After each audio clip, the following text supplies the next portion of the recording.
आज की वीडियो में बात करेंगे एस्टेरॉइड्स बेल्ट्स कहाँ पर है और ये क्यों बनी है, इसके अंदर छोटे छोटे पिंड जो पाए जाते हैं वो किस तरह से ब्रह्मांड में आए, क्यूपियर बेल्ट क्या चीज़ होती है, प्लूटो को ग्रह से अलग क्यों कर दिया गया और ड्वार्फ प्लैनेट किन्हें कहते हैं।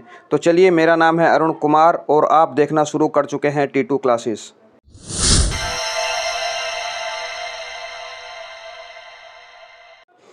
देखिए, यह है हमारा सोलार सिस्टम जिसके बारे में हम डिटेल से पढ़ चुके हैं। यहाँ पर मार्स और जुपिटर के बीच में कुछ सेलेस्टियल बॉडी की एक बड़ी सी बेल्ट पाई जाती है। यहाँ पे बहुत सारी सेलेस्टियल बॉडी इकट्ठी हो गई हैं, इसको कहते हैं हम एस्टेरॉइड्स बेल्ट।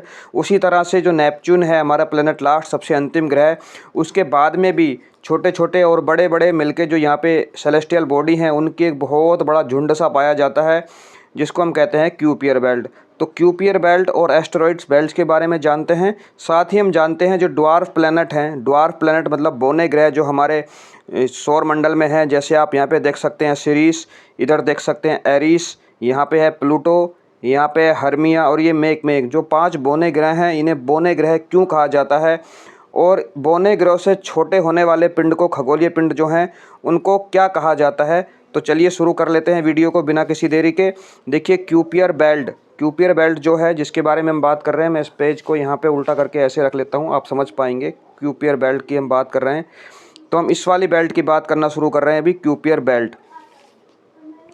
क्यूपियर बेल्ट जो है वो डोनट के आकार की होती है। डोनट क्या होता है? डोनट एक खाने का आता है, बेकरी में मिलता है डोनट, उस तरह के आकार की होती है जिसके सेंटर में ऑब्वियसली सूर्य है और सूर्य के चारों तरफ ये परिक्रमा लगा रहे हैं छोटे छोटे पिंड।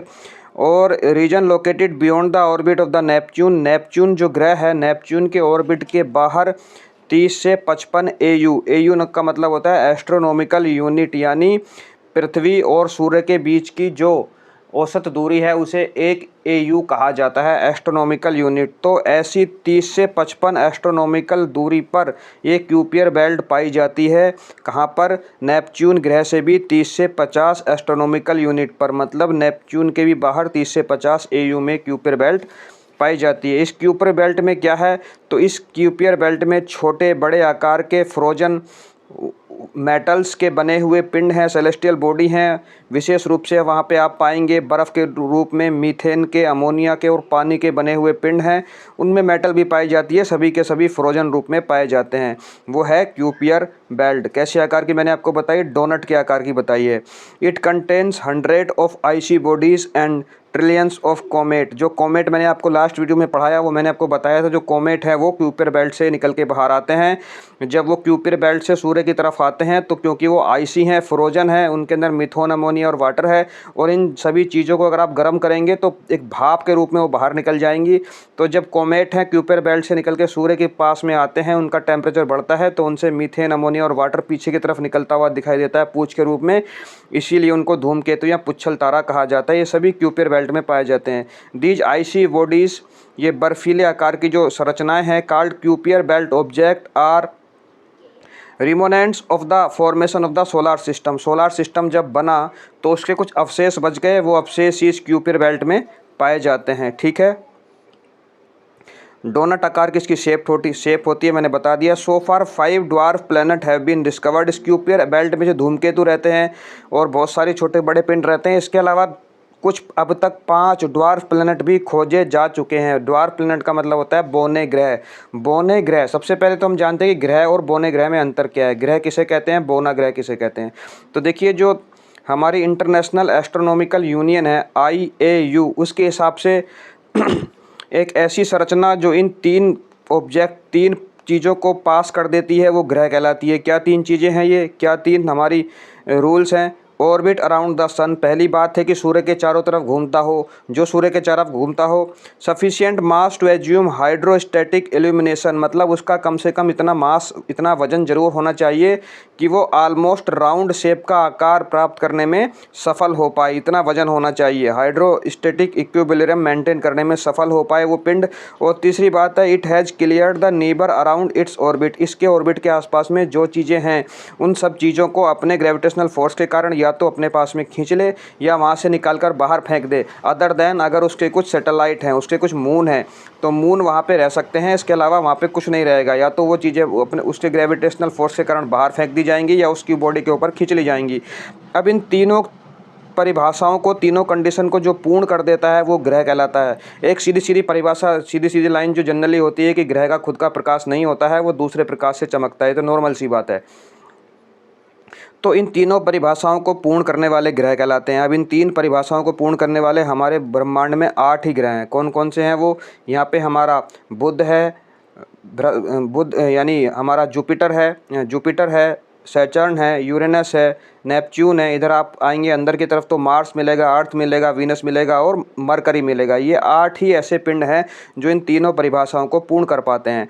2006 से पहले माना जाता था यहाँ पे जो प्लूटो है ये भी इसी में माना जाता था, लेकिन प्लूटो के साथ नंबर 3 वाली दिक्कत आ गई। नंबर 3 क्या बोलता है? It has clear the neighbourhood around its orbit. इसके ऑर्बिट के आसपास की चीज़ों को ये अपने ग्रेविटेशनल फोर्स के कारण क्लियर कर देता है। लेकिन जो हमारा ये है क्या बोल रहे हैं इसको, प्लूटो है, ये क्यूपियर बेल्ट से होकर गुजरता है इसका ऑर्बिट। और क्यूपियर बेल्ट में करोड़ों की संख्या में पाए जाते हैं क्या? छोटे छोटे पिंड। उनको ये क्लियर नहीं कर पाता है, इस वजह से इसको जो है यहाँ से निकाल के बाहर कर दिया गया। अब इस 3 कंडीशन में से पहली वाली जो 2 कंडीशन है, orbit around the sun and sufficient mass to assume hydrostatic equilibrium, मतलब गोलाकार आकार, ये 2 जो कंडीशन पूर्ण कर देते हैं उन्हें कहते हैं ड्वार्फ प्लैनेट। तो इन 8 के अलावा 5 ऐसे हैं जो इन दोनों कंडीशन को पूर्ण कर देते हैं। वो 5 कौन कौन से हैं?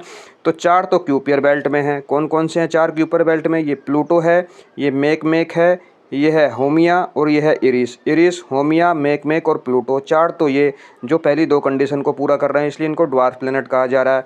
एक हमारा जो यहाँ पे एस्टेरॉइड्स बेल्ट है, क्षुद्र ग्रहों की बेल्ट है, इसमें भी एक है जिसका नाम है सिरिस। यहाँ पे आप देख सकते हैं सिरिस, ये भी इस परिभाषा को पूरा करता है, पहली 2 वाली को, तो इसको भी ड्वार्फ प्लैनेट कहा जाता है। अब इन 3 में से जो केवल पहली को पूर्ण करता है, बाद वाली 2 को पूर्ण नहीं करता, मतलब वो सूर्य का चक्कर तो लगा रहा है। ये देखो आप देख पा रहे हैं कि क्यूपियर बेल्ट में जो कुछ है वो भी सूर्य का चक्कर लगा रहा है, एस्टेरॉइड बेल्ट में जो कुछ है वो भी सूर्य का चक्कर लगा रहा है, लेकिन ना तो उनका आकार इतना बड़ा है, इतना उनमें वजन है कि वो गोलाकार आकार ले सकें, और ना ही उनमें इतना ग्रेविटेशनल फोर्स है कि वो अपने नेबरहुड को क्लियर कर सकें।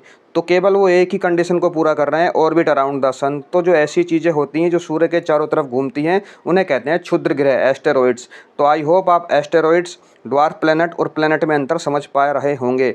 तो विशेष रूप से जो कूपर बेल्ट है, कूपर बेल्ट हिंदी में बोलेंगे, और जो एस्टेरॉइड बेल्ट है, इन दोनों में पाए जाते हैं एस्टेरॉइड्स क्षुद्र ग्रह, एस्टेरॉइड्स क्षुद्र ग्रह। तो चलिए हम एस्टेरॉइड्स को जानने की कोशिश करते हैं। एस्टेरॉइड्स क्या होते हैं? हम अभी तक समझ पाए हैं कि एस्टेरॉइड्स वो होते हैं जो सूर्य के चारों तरफ परिक्रमा तो करते हैं, लेकिन उनमें इतना वजन नहीं होता कि वो गोल आकार के हो जाएं, और ना ही इतना ग्रेविटेशनल फोर्स होता है कि अपने आसपास की चीज़ों को क्लियर कर सकें। तो these are small rocky bodies, ये छोटी चट्टान नुमा संरचनाएं होती हैं जो सूर्य के चारों तरफ घूमती हैं। इनका आकार गोल नहीं होता। समटाइम कॉल्ड माइनर प्लैनेट, कभी कभी इन्हें क्षुद्र ग्रह भी कह दिया जाता है। ठीक है, क्षुद्र ग्रह भी कह दिया जाता है। ये आकार में इनका जो डायामीटर है, व्यास है, वो 1 मीटर से लेकर 1000 किलोमीटर तक हो सकता है। कहाँ पाए जाते हैं? ये एस्टेरॉइड्स बेल्ट में पाए जाते हैं विशेष रूप से, और क्यूपियर बेल्ट में पाए जाते हैं। क्यूपियर बेल्ट कहाँ है? नेपच्यून ग्रह के पार 30 से 55 AU में पाई जाती है, यानी एस्ट्रोनॉमिकल यूनिट में पाई जाती है। और ये एस्टेरॉइड्स बेल्ट कहाँ है? तो भाई ये मंगल और बृहस्पति के बीच में पाई जाती है। ये मंगल ग्रह है, ये बृहस्पति ग्रह है, इन दोनों के बीच में जो पाई जा रही है ये एस्टेरॉइड बेल्ट है। और एस्टेरॉइड बेल्ट जो है उसका आकार है टोरस शेप का। टोरस एक ज्यामितीय संरचना है, जियोमेट्रिक शेप है, उसके आकार का इसका संरचना है। ये डोनट के आकार की है, ये टोरस के आकार की है। क्यूपियर बेल्ट जो है डोनट के आकार की है, एस्टेरॉइड बेल्ट जो है वो टोरस के आकार की है। तो जो हमारे रिवॉल्यूशन अराउंड द सन, जैसे में हमने जाना, एस्टेरॉइड्स जो है वो सूर्य के चारों तरफ तो परिक्रमा करते ही हैं। इनको 3 कैटेगरी में बांटा जा सकता है। एस्टेरॉइड्स को 3 कैटेगरी में बांटा जा सकता है। सबसे पहली कैटेगरी होती है main asteroids belt between Mars and Jupiter. Jupiter और मार्स के बीच में जो ये बहुत सारे पाए जा रहे हैं एस्टेरॉइड्स, इसको कहा जाता है मेन एस्टेरॉइड्स बेल्ट। पहले प्रकार की कैटेगरी तो ये हो गई। दूसरे प्रकार की कैटेगरी है ट्रोजन्स। ट्रोजन्स क्या होते हैं? These are the asteroids that share an orbit with a giant planet. There are Trojans associated with Jupiter, Neptune and Mars. मतलब सूर्य की परिक्रमा ना करके ये क्या करते हैं, जो बड़े बड़े प्लैनेट हैं उनके ऑर्बिट को शेयर करते हैं, मतलब उनके ऑर्बिट में ही घूमते रहते हैं उनके साथ साथ। उनको कहा जाता है टोरजन्स। और टोरजन्स जो हैं जुपिटर, नेपच्यून और मार्स के साथ टोरजन बहुत सारे एसोसिएटेड हैं। मतलब ये है कि ट्रोजन्स ऐसे हैं जो इस मेन एस्टेरॉइड्स बेल्ट में ना होके जो बड़ा वाला ग्रह है उसकी ही कक्षा में उसके साथ साथ घूम रहे हैं, उन्हें कहा जाता है ट्रोजन्स। ठीक है, लेकिन वो केवल एक ही परिभाषा को पूर्ण कर रहे हैं, ऑर्बिट अराउंड द सन। नीचे वाली दोनों परिभाषाएं वो पूर्ण नहीं कर पा रहे हैं। तीसरी कैटेगरी क्या होती है एस्टेरॉइड्स की?